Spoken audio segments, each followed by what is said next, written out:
Starting a security company is hard. I know it because I've done it myself, and I made every mistake that you can imagine. Today, I'm sharing the five biggest lessons that I've learned in my first 5 years of the business. I'm sharing these lessons so your first 5 years can be way better than mine.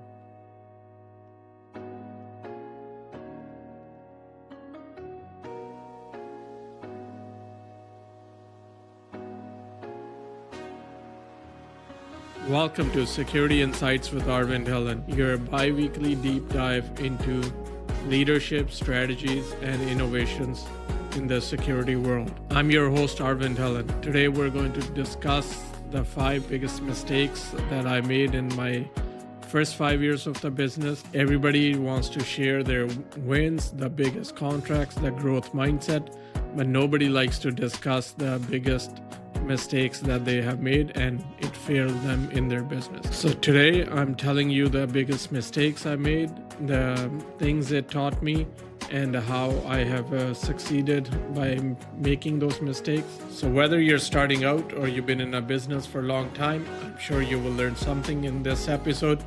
With that said, let's get started. Hello everyone, this is Tugce. Welcome back to Security Insights with Arvind Dhillon. Arvind, let's get started from the beginning. When you first started Coward, what was the biggest mistake you made in terms of how you ran the business day to day? When we first started, I was doing all the jobs in the business.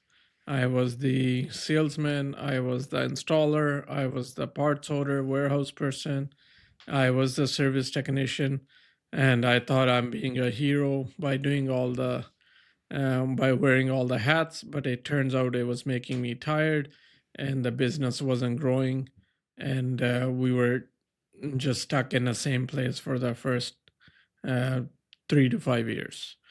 So at that time, I read a book and understood that it's very important for me to learn not only work in the business, I also have to work on my business. When did you start feeling that burnout?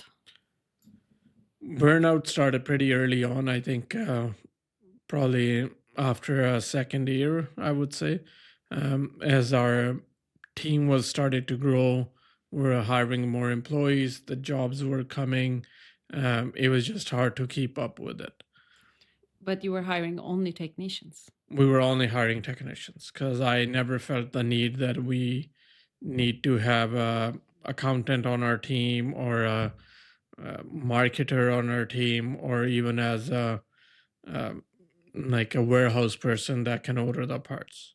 So you were still not covering any part for you as a help. You were just covering extra to get extra hand in the jobs. As a technician, you were still technician. You were still salesperson. You were still all of it. Yes, because I was the first point of contact. So any calls that would come and it would ring on my cell phone.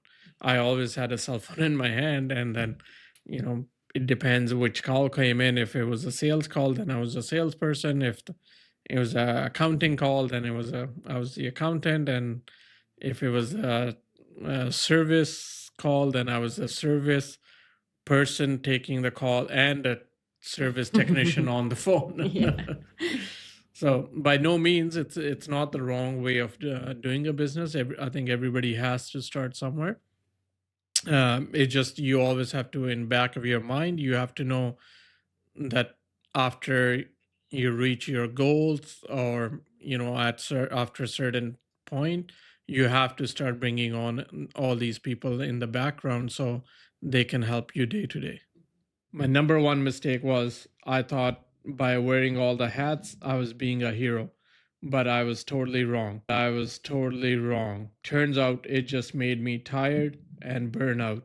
And the business was not growing because I was too busy working in the business, not on the business. Let's talk about money. In those early years, how were you managing the finances? Did you have a budget or a forecast or anything, any plan? No, in those early years, that was the biggest mistake that we didn't have any budget or a forecast to go with. At the end of the second year, we had to do our profit and loss statements. So I had everything written in my journal book, the expenses that we had for each job, the material cost, and then it turns out that end of the year I had nothing to show for. And then at that time the light go off in my head that said that that we have to budget and forecast and stick to that. The other mistake in the same year was when we hired a marketing agency to do some filming for us for the advertisement, but because we didn't have any budget, we went overboard on that part. So this advertisement was commercial on TV. Um, I think it was called a multicultural TV show. We shot it at Jazz's sister's house. We had a couple of my cousins come there and a couple of kids as well. So it was to show that in the family is sleeping in bed, and then someone break into their house, and then the alarm goes off, and then it calls covert security at that time. It was the actors and family. Everyone was a family, but yeah, it was quite the ad for that time. Now I laugh at it every once in a while when I see it. We should definitely show that. I spent way too much money on it, and our business was way too new to be featured on a TV. But their salespeople convinced me to do this. I think that was one of the biggest mistakes because we didn't have any budget for the advertising, or I was just going through what the notion was at that time. I think that's what the biggest mistake was. It wasn't in the books, it wasn't planned. You didn't check how much budget you have for that. At that time, there was no. I'm talking 20 years ago, so we didn't have any Google or AI to help us out at that time. So we had just a paper journal that I was just tracking the day-to-day expenses, but it was not uh, clarifying to any budget. It was a shiny object syndrome. It was a shiny object, and also I think that's the biggest lesson learned, and that's when we brought the budgets in place. Mistake number 2. I was so focused on bringing in the revenue and forgot to check where the actual money was going. You can't grow a business if you don't understand the financial part of it. Okay, this one I really want to dig into pricing. In those early years, were you pricing the jobs correctly or did you learn really hard lessons? I think we learned the hard way. We weren't necessarily underpricing the job, but we were not accounting for the overhead. Um, we would never really care for the little pieces of ties or zip ties or tape, electrical tape, um, or the gas in the car, or parking, or even the maintenance of the vehicles. We never accounted for that, so that was never built into our pricing. So that was the biggest lesson learned. When I remember one time our uh, truck broke down, and we had to change the transmission on it. At that time, I believe it was around $2,000 job that we never experienced that. We never accounted for that. We never experienced for that. And also, we uh, when we purchase a brand new vehicle, uh, we don't really have any maintenance issues, brakes issues, and engine problems. But if you were to buy a used one, because you're buying a cheaper vehicle, then you do come across all these issues, right? Uh, so then definitely that was a lesson learned within first couple of years, that we never accounted for the little things. And then the other biggest lesson was that any of the warranty issues that came up, after 3 years, you might get a call from a existing client that you have to go back and fix it. Now you're paying your technician to go there for free, and if the parts are gone bad, then you have to replace those parts for free. Yes, you might be able to get some sort of a warranty from your supplier, but usually after first year, you're on your own. So that all has to be accounted for, right? So the job was actually costing you more than what you priced to. 100%, but you don't realize that upfront when you first go to do your job number one or job number 10. You don't have all those issues come up. It's like later on, after a couple of years, you start to see, um, your vehicle needs a new one, or you need to buy a new ladder, you need to buy new tools. That's when you start to realize, well, they should be all part of that job. And were you calculating like just what technician gonna spend as an hour there, and that was the only price, or you were calculating actually what you're spending on and management or other parts of it? How was that I, job was quoted? I think where we were probably missing in the technician part was the technician break, coffee break, the lunch break, and also the drive time to get there. Yes, in 20 years, the traffic wasn't that bad, but still, there was some time where you're actually spending in the in driving in the traffic, right? So all those things, they don't all happen at once. Then it's a slow moment where you start to realize.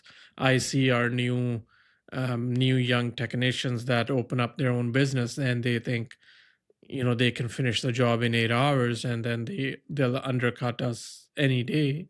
But what they're not realizing is, the time it took them to put a job together, their cell phone bill, their vehicle bill. Yes, when you start, your overhead isn't that much, but you still have overhead. So it's very important for any business person to realize that it's the overhead that kills your business. There's unlimited amount of customers that will come to you. There's unlimited amount of jobs that you can get, but it's the little pieces that, if you don't have it figured out, that's what's gonna stop your business. Mistake number 3: the little things that adds up to be a big number, like the little tape, the little connector, the little piece of wire, the gas that you need to put in your vehicle to get from point A to B. Those little things all add up to be a nice big number at the end of the year. So basically, you're working for free for your customers. So you started accounting for jobs cost better, but what about the cost of running just the business? Did you overlook those two? Yes, the overhead part of the business was another challenge that we have to overcome. These are, I would like to call them, the hidden expenses that you're not dealing with them day to day. They come in once a year or every 6 months. For example, your vehicle insurance, your WorkSafe BC on the WorkSafe BC premiums, or the other one is the coffee in your lunchroom, the cleaning supplies. And these are the items that they all have to be paid for, but you don't see them every year. Even until last couple of years, we have a insurance on our business, uh, but it's been so challenging uh, to keep up with that if it's not showing up on your financial statements. Or even if it does show up on your financial statements, that's once a year you get to see it, right? So these are the overhead that, to run your business or to run your office, these are the costs that you also have to account for. But I think for first probably good 4 or 5 years, we were not accounting for that. So this is the biggest lesson learned, even though it was later on in the business, because when you're first starting out, you're, as I mentioned earlier, that I am the hero that's doing all the jobs in the business. This was another biggest mistake that we made. Mistake number 4: you can win every job and every contract and still go out of business. If you don't know the overhead that you have, the little items, the bills that you have to pay to keep the lights on, you will be out of business. So we talk about hats, money, pricing, overhead, hidden costs. But what about the emotional side? Did you figure it out all alone? Um, I tried to figure it all alone, but I think that was the mistake as well. Um, you definitely need a guidance in your life. Uh, it's just like in same thing in your business that uh, it's very important to talk to other business owners. You should join networking events, talk to other business owners, talk to even competitors. Yes, you don't want to look weak, you don't want to give up your ideas to the competitors, but always sharing, oversharing is one thing, but I think uh, if you can mentor someone, follow their guidelines, read some books, give some quiet time to yourself, you can overcome these issues. The emotional well-being is very very important. If you're not doing emotionally well, then you cannot succeed in your business.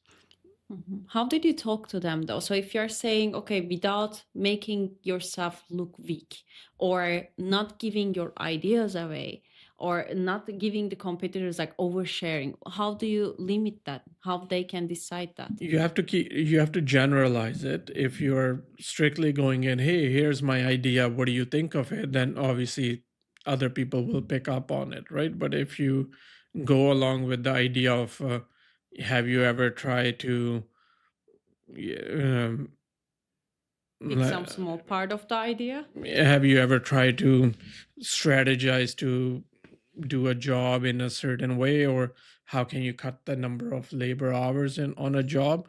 I think people are more open to sharing their ideas and encouraging one another rather than just directly going. For example, uh, we as a covert security, we supply a lot of supplies to other installers in the business. So when they come along, we don't really necessarily uh, give them ideas how to run their business, or what they can learn from us, but we do always talk about, hey, what's working for you, what's not working, right? So a lot of the times that uh, all these integrators that I talk to, most of them have the same. They don't have their accounting figured out. They underprice their The uh, basics. the basics. They don't think about their overheads, right? So I always like to I know that that's what they're, if they're You only know one the or two solution, you people, know the problem. I know the problem right away. They always say, come in, hey, I'm working 7 days a week, but it seems like, I'm not getting ahead. How can you make a business out of the same industry, right? So right away I start telling them they have to budget, but they don't necessarily see it till they have the time. So You lead the conversation to that you point. yeah, because I've gone through the same motion, emotional well-being, and they're overwhelmed with, they don't want to overshare it with me, but I understand the struggle they have, right? So when I tell them, hey, take it easy, go have a coffee by yourself and think about it, uh, most of the integrators say, well, I don't have the time to do that, you have the luxury to do that, right?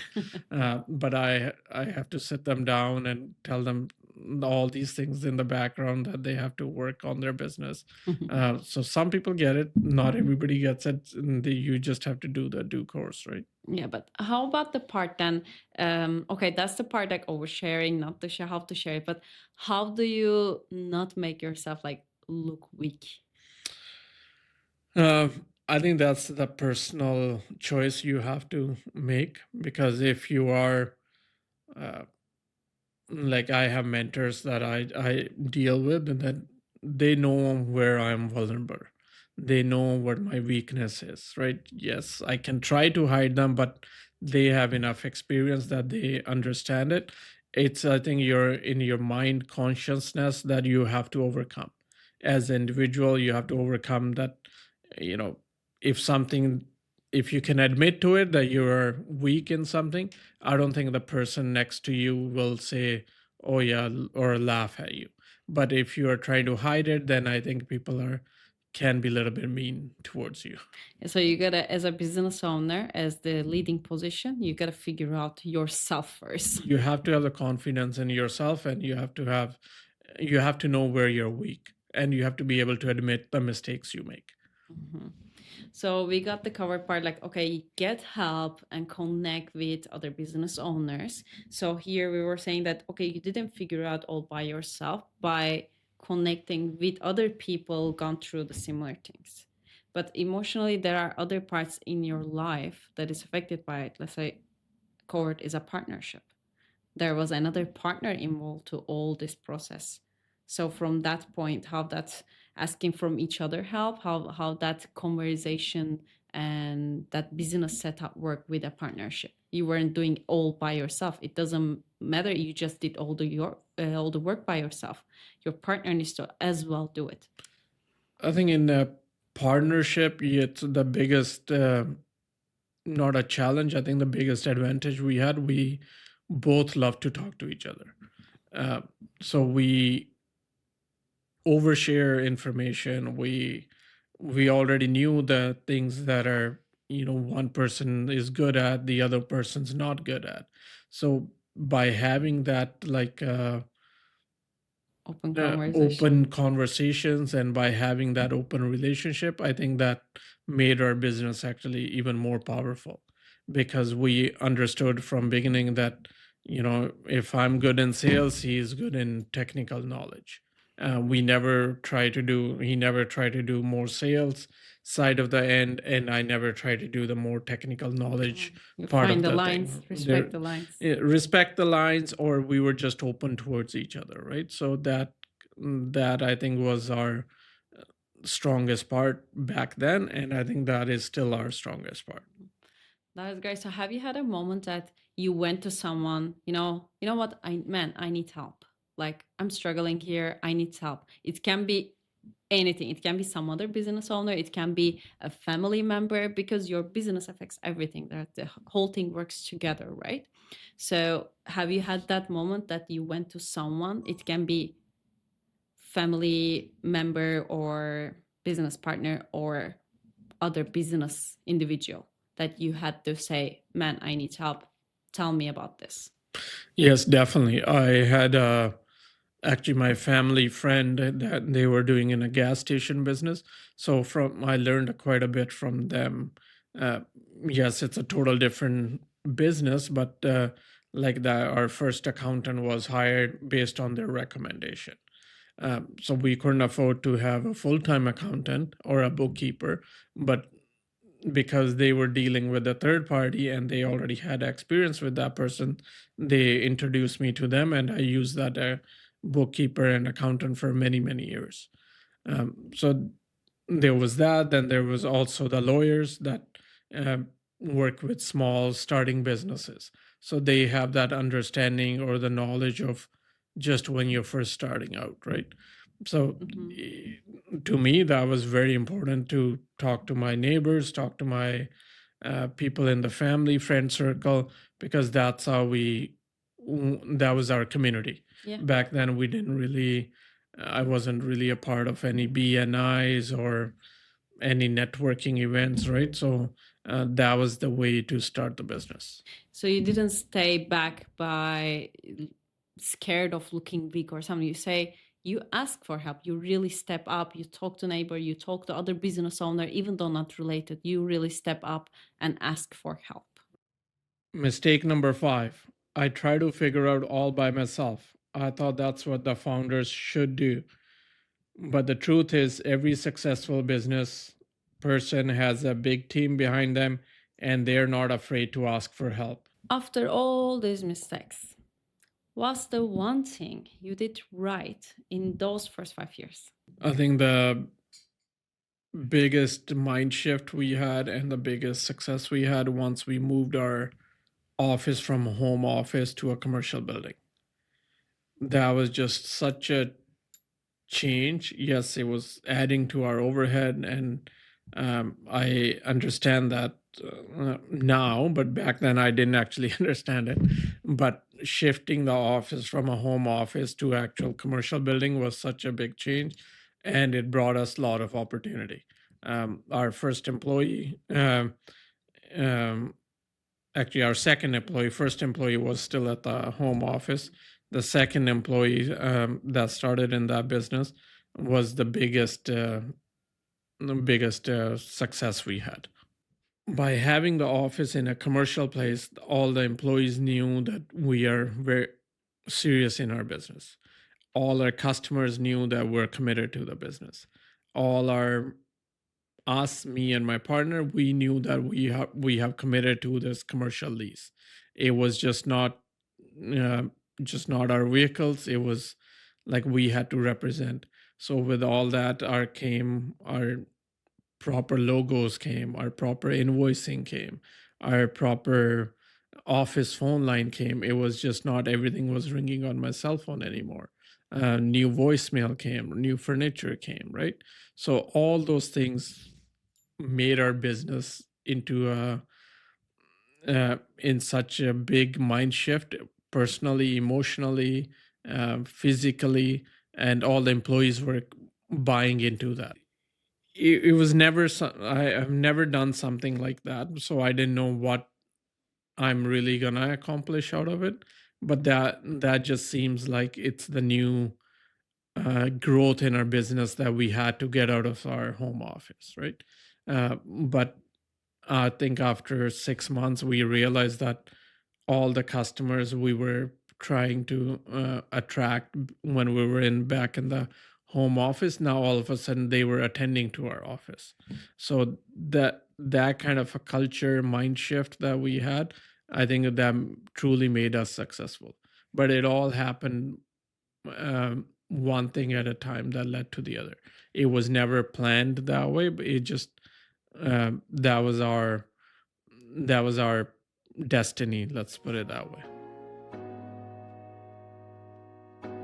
So there it is, my first 5 years and the mistakes, the lessons, the one thing that I got right in first 5 years. If you're just starting out, I hope you got some lessons from this conversation, and hopefully you won't make the same mistakes. Or if you have been there in a business for a while, it just makes you realize that every founder goes through the same notion of things. Here's your homework. Ask yourself if you're making any of these mistakes that we have talked about. Pick one area that you can make yourself better and then work on that mistake. If you need any help, I am here for you. Send me a message on LinkedIn or on a comment below on YouTube, and I will be sure to connect with you. If you want to connect with me on Instagram, it's Arvind Dhillon, and same on LinkedIn. Until next time, stay secure and keep your business growing. See you in the next episode.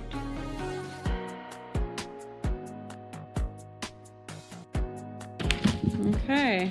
Mistake number 6. No, we don't have. Only made 5. Okay, we I got only the made one. You made 5 mistakes in 5 years. I make 5 mistakes in 5 minutes.